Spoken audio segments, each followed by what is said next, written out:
Shortly after The Force Awakens came out in mid-December 2015, the internet community saw a lot, and I mean a lot, of Rey as Mary Sue content. Google searches for Rey as Mary Sue, as well as What is Mary Sue, reached peak trend in late December. Arguments ensued on Reddit and Tumblr, comment threads on articles and YouTube videos turned into gladiatorial battles. Men and women, fans and haters were on each side of the fight. But a lot of them on both sides were wrong. And since The Last Jedi came out in theaters, the trends upticked again. We're seeing this argument play out all over the internet. But a lot of people are using the term differently than the person they are engaging with, and some of these discussions culminate in participants having to define what it is they actually mean when they say Mary Sue. A lot of people use it and take it as an insult, and most of the time it is, according to most people's definition of the term. So what does it really mean when you use this archetype to describe a character? Well, it's complicated because you have to first think about Mary Sue in context. So let's get to it. You got a lot to learn. If you think Rey is Mary Sue, you may be using an incorrect definition. And no, I'm not talking about the Wikipedia, Urban Dictionary entries on the subject. I'm talking about the original Mary Sue and the intention behind the creator of the Mary Sue archetype. A Mary Sue is not a female character that never fails. A Mary Sue is also not a purely derogatory archetype, although most people do seem to use it this way. Let's take a quick review of what Rey's character is intended to be. In the Star Wars saga, our main characters will go on a classic Joseph Campbell hero's journey. This journey can be organized into 3 parts, which are within each film, within each trilogy, and within the entire saga. Rey's hero's journey is quite similar to Luke's within their introductory films alone.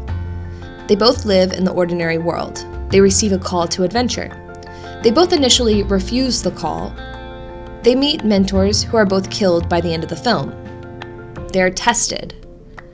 They journey into a dark place. They overcome the bad guys and receive a reward. They accept their newfound abilities and are thus symbolically resurrected. And while Luke does not return with the elixir, Rey does. So Rey fits the archetype for a typical hero within Campbell's framework. How about the Mary Sue archetype? Mary Sue was a character who appeared in a short fanfiction within a 1973 Star Trek fanzine. Fanzines were basically like Tumblr in print and included fanfiction stories, art, news, columns written by the creators, and fan letters. The story, A Trekkie's Tale, was very short. It was meant to be a parody of a repeated archetype Paula Smith was noticing in other Star Trek fanfiction. Mary Sue boards the Enterprise. All male leads fall in love with Mary Sue. Mary Sue saves the day with her hairpin. She reveals to Spock that she is half Vulcan. All of the male leads get sick, but Mary Sue pilots the Enterprise while they are sick. She wins a bunch of awards. Mary Sue then gets sick herself and dies. Everyone mourns Mary Sue because she was just too perfect for this world. According to Joan Marie Verba's 1996 publication, Boldly Writing, the rules for a Mary Sue are as follows. Number 1, a young or youngest officer in Starfleet. Fun fact, at some point in the discussions with George Lucas, 2 of the main characters were teenagers, but when writing on Episode 7 began, Lucasfilm decided instead to make Rey the same age as Luke and Leia in the original film, which is 19. I don't think Rey fits this stereotype. She is young, yes, but she's not unusually young for a Star Wars story. There's a blurb in the Last Jedi Visual Dictionary that notes that the Empire uses so-called sub-adults for many jobs at their bases, mainly for the kids that weren't strong or able enough to become stormtroopers. So if anything, the choice to age her up and not have her be, let's say, 16, goes in the opposite direction of a Mary Sue archetype. Number 2, adored by everyone on the ship, especially Kirk, Spock, and McCoy. So she must be adored by all of our main male leads. This actually does sort of happen with Rey, but you can't really scream Mary Sue for this one alone. Finn's "you got a cute boyfriend" comment seems to just be for laughs. Got a boyfriend? Cute boyfriend? None of your business, that's why. And her unresponsiveness emphasizes that. By now, it seems clear that Rey and Finn are simply friends.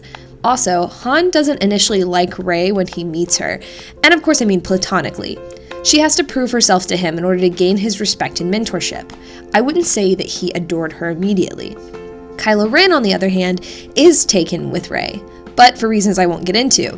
Rey and Ben are sort of the whole point of this trilogy, so their connection inevitably has to begin as soon as they meet. Number 3, has extraordinary abilities. This is where we get into weird territory, and the Force is to blame, because it's basically magic. Rey is incredibly powerful in the Force, and after seeing The Last Jedi, we know why. She was created by the Force itself, sort of like Anakin. The title of the first film hints at this. The Force awakens in Rey. During the interrogation scene, Rey and Ben see into each other's minds, and it is confirmed in The Last Jedi novel that this allowed Rey to sort of catch up with him in Force abilities. So while she is very powerful, it's kind of the point of her whole story and her arc.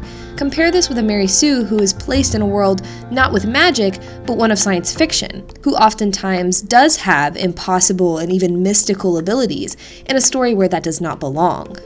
Number 4, wins extraordinary honors.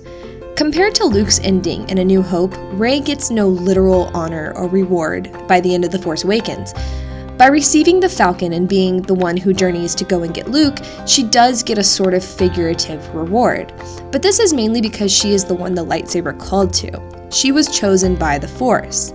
Again, our magic system doesn't mesh well with the Mary Sue archetype because Mary Sue lives in a world without it. Number 5, sometimes dies a tragic or heroic death after which she is mourned by everyone on the ship. Now, I don't think they're going to kill off Rey. I don't think anyone thinks they're going to kill off Rey. It's a Disney story, after all. However, at the end of the hero's journey, there is usually some sort of resurrection or rebirth at the end, which evolves the hero and truly marks them as a myth or legend. I'm just, covering my butt in case Rey literally or figuratively dies in 9 and is then reborn. This sort of death is earned and essential to the hero's journey. It's different from the unearned, tragic, or heroic death Mary Sue seems to get. Since its creation, Mary Sue has been used entirely out of context and often as a derogatory term. Paula Smith was almost always commenting on the archetype in the realm of fanfiction. Mary Sues were usually self-insertion stories by very young female writers. It is true that Paula Smith was criticizing the use of the Mary Sue archetype, but she was also sympathetic to what was driving it. In all the intervening years, I've thought about what the Mary Sue might mean psychologically. The conclusion I have come to is that she represents the teenage girl suddenly finding power. It is the power of her sexual attraction. There were a lot of Mary Sues written in the 1970s, and these were from writers who were born in the 1940s and 50s, not quite the time of women's liberation. And suddenly, when a girl becomes mature, people pay attention to her. So, psychologically, it's a stage of development in young girls. Believe it or not, Smith did not think that this archetype was bad. She simply thought it was a phase most writers go through. It's a character that they want to be, so they write it as a sort of wish fulfillment. But there are Mary Sue archetypes that are written well. So what is, according to Paula Smith, the right way to write a Mary Sue? 2 things, she says. First, you have to give the reader somewhere to fit in the character. And second, it can't warp any of the other characters. You can't change the characterization of known characters and make them unrecognizable. This is the wonderful balancing act of any writer. For any writing, you have to have plot, characterization, setting, theme, motif, all of that stuff. And you have to give it life. You have to create a character who is interesting, who is human with recognizable foibles, but who is intelligent enough and heartful enough to be a bit self-aware. It has to be a true hero or heroine that we, the reader, want to be with. For example, in 1976, Paula Block wrote a series where McCoy fell in love with a character named Sadie, but Paula Smith said that this did not change McCoy's characterization. When contemplating whether or not this character was a Mary Sue, Smith notes, "As a writer, she, Paula Block, gave a lot more than she demanded from the reader. She gave us a character that we could recognize to a certain degree, but did not demand that we fall in love with the character. We could like Sadie or not on our own terms. A story demands headspace, and the Mary Sue wants to come and occupy your whole head, so the writer gets the enjoyment and not the reader. It's a little too much like being used." The main point here that makes Mary Sue derogatory is that she acts as a black hole in the story. The story revolves around her, warping and changing all other characters to her needs. In the context of the original Mary Sue, she is dropped into the presence of characters that already exist. We know Kirk, Spock, and McCoy. When they meet Mary Sue, they are no longer the Kirk, Spock, and McCoy that we once knew. Compare this to Rey. This is initially her story. When she meets characters that have existed in previous films, she does not change them in any way. They may be different than what we remember them to be, but it isn't because of her existence in the story.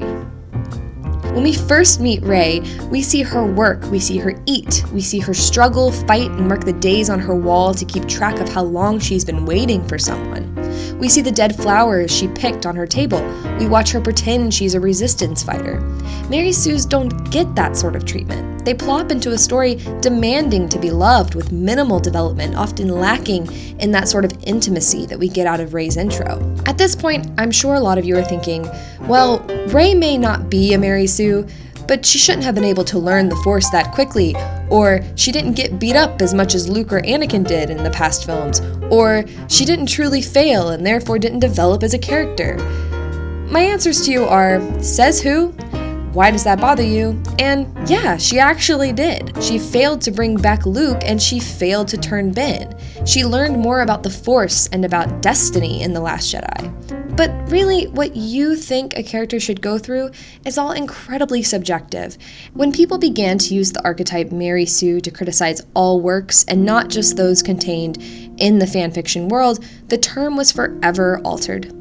By the original definition of Mary Sue, canon characters cannot be a Mary Sue because they are not self-insertion, wish-fulfillment characters placed into an already existing universe. The term Canon Sue didn't catch on because it in itself is flawed.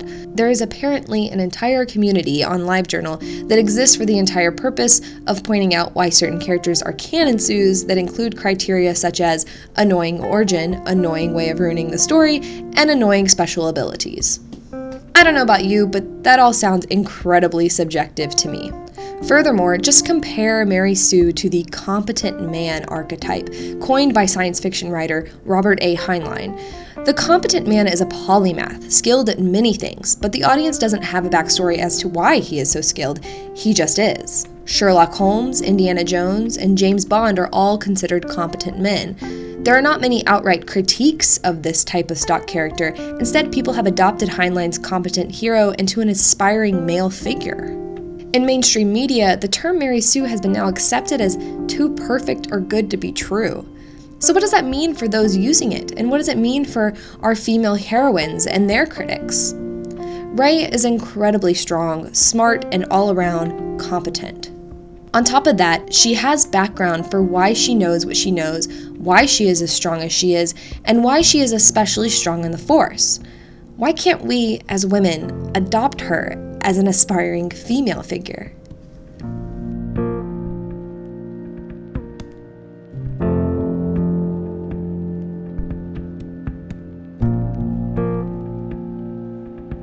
Thanks so much for watching. Please let me know what you think in the comments, and don't forget to like and subscribe.